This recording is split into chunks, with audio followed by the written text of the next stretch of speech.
माननीय गृह मंत्री जी ने 2019 में जम्मू कश्मीर के बारे में उनके श्रीमुख से बताया गया क्रांतिकारी बिल लाए थे। स्थापित राज्य को समाप्त करके यूनियन टेरिटरी बना दिया गया। क्यों बना दिया गया? और अब ये प्रस्तावित किया जा रहा है कि वापस उसे राज्य का दर्जा दिया जाए। क्यों दिया जाए? हम लोग हमेशा से इस बात को कहते थे कि माननीय गृह मंत्री जी, जम्मू कश्मीर राज्य का विषय संवेदनशील है और इस संवेदनशील परिस्थितियों में निर्मित हुआ है और संवेदनशील परिस्थितियों को हम लोगों को समझने की आवश्यकता है। इतिहास की बात करते हैं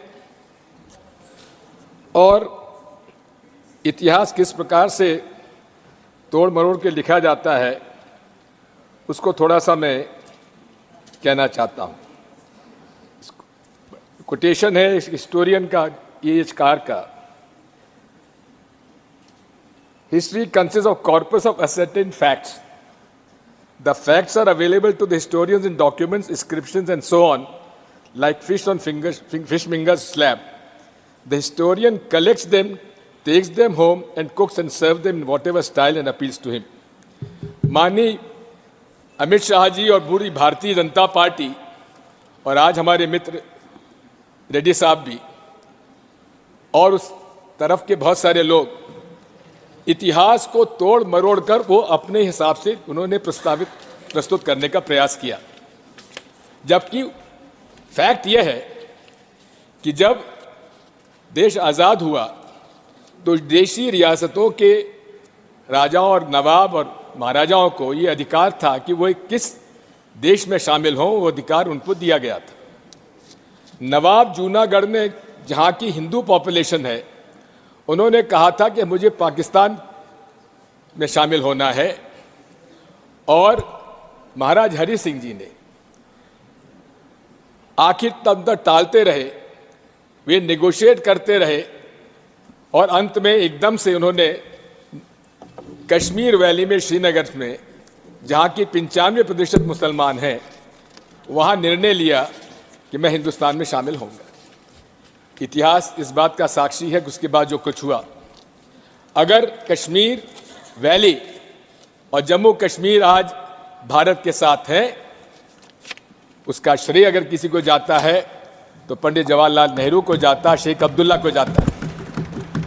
और दूसरी तरफ जूनागढ़ जहां बाहुल्य था हिंदुओं का, वहां नवाब साहब अपने हवाई जहाज में बेगमों को छोड़ गए, बाकी लोगों को ले गए और पाकिस्तान चले गए। लेकिन जूनागढ़ भारत का आज एक अंग है। आप कितना ही अमित शाह जी पंडित जवाहरलाल नेहरू जी के बारे में कुछ भी कहें, लेकिन एक बात मैं आपसे कहना चाहता हूं, अगर आज जम्मू कश्मीर और विशेषकर जम्मू कश्मीर वैली आज भारत का अंग है, उसका एकमात्र श्रेय किसी को जाता है तो पंडित जवाहरलाल नेहरू पर विश्वास था शेख अब्दुल्ला का, जिसकी वजह से आज कश्मीर वैली हमारे साथ है। सर, आर्टिकल 370 के बारे में बहुत सारी बातें कही गई। आतंकवाद समाप्त हो जाएगा, लेकिन आर्टिकल 370 में बचा क्या था? 90% जो अलग से आर्टिकल 370 के प्रोविजंस थे, वो तो इंडियन कॉन्स्टिट्यूशन के साथ उसमें समावेश कर दिए गए थे पहले धीरे, इसलिए उसका कोई असर नहीं था। और कहा था आतंकवाद खत्म हो जाएगा, समाप्त हो जाएगा, लेकिन क्या आतंकवाद समाप्त आज हो गया? रोज हम आतंकवाद की गतिविधियां वहां पर देख रहे हैं, हमारे लोग शहीद हो रहे हैं। आपका जिस तरह से नोटबंदी में न तो काला धन वापस आया, ना भ्रष्टाचार समाप्त हुआ, ना भ्रष्टाचार समाप्त हुआ, दिग्विजय जी, ना भ्रष्टाचार समाप्त हुआ, ना फेक करेंसी समाप्त हुई, और उसी तरह से दिग्विजय सिंह जी, Let me speak, sir. I'm not yielding. Sir, I'm not yielding. No. I'm not yielding. No, you are yielding to me. Sir, One second. I am नहीं, नॉट यील्डिंग। दिग्विजय उसी जी, तरह से दिग्विजय सर, सिंह उसी जी, तरह से sir, Digvijay Singh ji, sir, I'm, you are yielding to me. Yes, sir. 1 second. You see, in all modesty, I thought it was an issue serious enough sir, I am to, 1 second, talking to seriously. make available every member an opportunity to put forth his or her point of view. And we have to keep to the subject. Sir, I am If we talking make to it a debate in journal, that is neither befitting your status. You are a very senior member, sir. Confined to the subject. Sir, I am confined. The way they had claimed. Confined. Similarly, and conclude also, they had sir. claimed in Article 370 when it was discussed here in the Parliament, they had said that we will finish terrorism from Jammu Kashmir. क्या वो समाप्त हुआ? Sir, we will wait for the reply. Sir नहीं हुआ। आज अगर आप रोज हम देखते हैं कहीं ना कहीं घटनाएं हो रही हैं। सर दूसरी बात यह है कि आपने आरक्षण का बिल लाए हैं, पहाड़ी लोगों को भी आप आरक्षण दे रहे हैं, अच्छी बात है।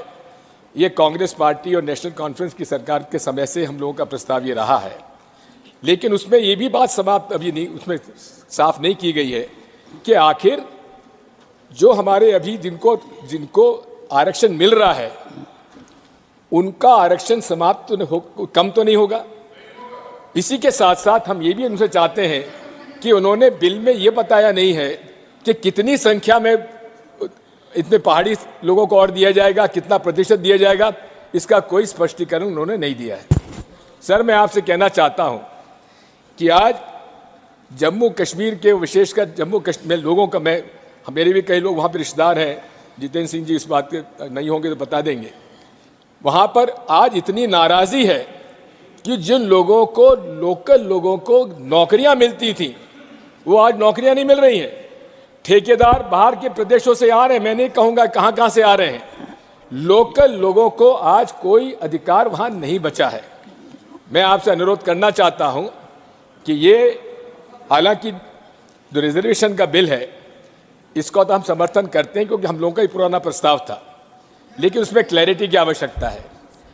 आज 4 साल हो गए आपने कॉन्स्टिट्यूशन अमेंडमेंट किया और उस समय इस हाउस में जम्मू कश्मीर का एक भी प्रतिनिधि नहीं था। हालांकि आप फिर उठ के कुछ कहेंगे, लेकिन सबसे बड़ी बात है तब जम्मू कश्मीर की असेंबली नहीं थी, जबकि कॉन्स्टिट्यूशन अमेंडमेंट के अंदर ये प्रावधान था कि स्टेट असेंबलीज का भी उसमें समर्थन आना चाहिए। थैंक यू सर यू से थैंक यू। आई से I am grateful sir. conclude. I am grateful sir. Sir, you are supporting me. I am extremely grateful. No, I am not supporting you, sir. Sir, the point I am telling as a matter of fact, Divya Singh ji, what you are saying me, I am baffled. Thank you, sir. As a lawyer, yes, with some knowledge of law and yes, constitution, sir, I am not a lawyer, unfortunately.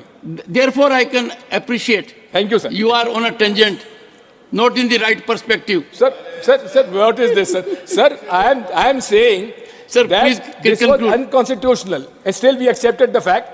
Although the Honorable Supreme Court has held it valid, we have nothing to comment on that. Yes. So the point I am trying to make is, मैं आपसे अनुरोध कर रहा हूं कि जम्मू कश्मीर का मसला जितना संवेदनशील है उतनी संवेदनशीलता इस माननीय मोदी जी की सरकार ने उसको प्रदर्शित नहीं किया है। वहां एक तंत्र राज चला हुआ है, वहां के लोगों के कोई राय मशवरा लिया नहीं जा रहा है, बाहर से अलग अलग स्टेट के काडर के अफसरों को लाया जा रहा है, उनसे मनचाहे निर्णय कराए जा रहे हैं और वहाँ के जम्मू कश्मीर के चाहे हिंदू हो चाहे मुसलमान हो जो भी हो, वहाँ के बाशिंदे जितने भी हैं उनके भावनाओं को साफ तिरस्कार किया जा रहा है। 4 साल से वहाँ कोई असेंबली नहीं है, केवल माननीय राज्यपाल महोदय उसमें काम कर रहे हैं। मैं उनकी भी प्रशंसा करूंगा, उन्होंने बड़ा मुश्किल में काम किया है, लेकिन साथ में संवेदनशील राज्य की असंवेदनशील तरीके से उसका कानून लाए हैं और वहाँ का प्रशासन जो है, शासन जो है बाहरी ताकतों के माध्यम से चलाया जा रहा You have है। said so. You have वहां said के लोगों को, वहां के बाहरी ताकतें मतलब outside the state, Yes, sir. Outside the state, और वहां के लोकल लोगों का कोई पार्टिसिपेशन उसमें नहीं है। इसलिए मैं सारी बातें आपके सामने रखना चाहता था। बहुत